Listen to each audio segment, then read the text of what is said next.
Ce dimanche 4 juin, les moteurs ont rugi du côté de Tantouta. Dès 9 h, ils étaient plus d'une cinquantaine de pilotes à se lancer sur la toute nouvelle piste de l'Association de sport extrême de Nouvelle-Calédonie.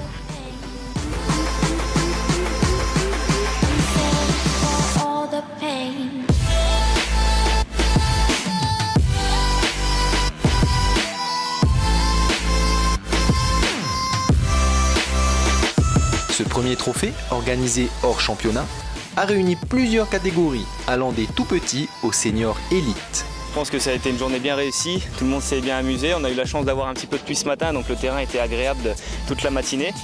Il n'y a pas eu d'accident, donc la journée, je pense que ça a été une belle petite réussite. On a travaillé d'arrache-pied avec toute l'équipe de la 5 et je pense qu'au jour d'aujourd'hui, on est tous très contents de cette journée et c'est que le début, parce qu'on est une équipe vraiment motivée pour faire bouger les choses.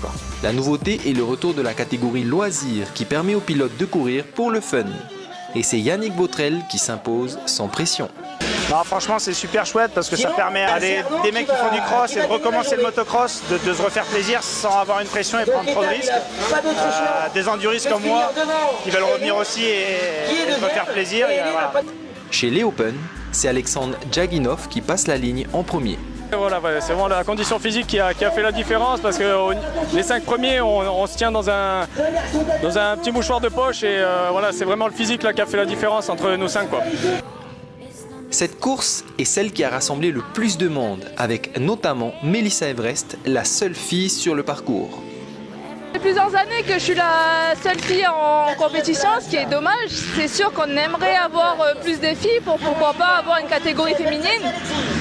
Mais ensuite, c'est toujours valorisant de rouler avec les garçons, et de se bagarrer avec eux. Dans l'élite, la course a tenu toutes ses promesses, et c'est l'incontournable Wilrick Cabanille, parti dans la 3e manche avec un handicap, qui s'impose. Ah ouais, après la dernière manche, un peu pour le fun, pour moi aussi, pour mon entraînement, et puis pour essayer de me surpasser un peu, même si c'était quand même chaud dans les derniers tours parce que ça se jouait à pas grand chose, mais bon, ça fait du bien et voilà, et puis même pour les autres pilotes et tout, les voir rouler et se donner à fond, c'est top Pour le 4e tour, j'ai eu un peu de doute quand même parce que j'avais du mal à voir la tête de course et puis après c'est revenu doucement, donc j'ai essayé de me concentrer plus sur mes trajectoires et être efficace et puis voilà, et après revenir dans le paquet, de doubler dans la poussière, c'était pas évident, donc ouais, une bonne dernière manche, on va dire.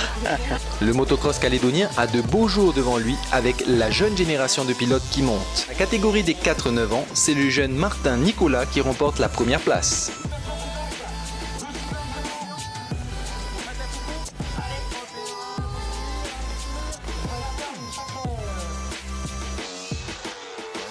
Et chez les 10-14 ans, c'est le champion Colson Arnaud qui s'impose. Aileho, qui finit 3e, a souffert lui d'un problème mécanique. J'étais en train de préparer une attaque et d'un seul coup la moto elle lâche, du coup un peu déçu, mais on va essayer de repartir pour la 3e manche. Oui, j'ai éteint le pigeon et Arnaud Colson, quand on est vraiment serré, il ne faut pas faire d'erreur quand on est tous ensemble, sinon il y en a un qui passe ou l'autre aussi il passe. Une belle journée de motocross rendue possible grâce aux bénévoles de l'ASENC. Gros merci à tous les bénévoles, à ceux qui ont joué le jeu pour faire les commissaires. Et ça me touche vraiment profondément d'arriver à réaliser un projet comme ça. Et voilà, gros merci à tout le monde et à la prochaine fois. Suivez l'actualité sportive du Caillou sur votre site www.ncsport.com.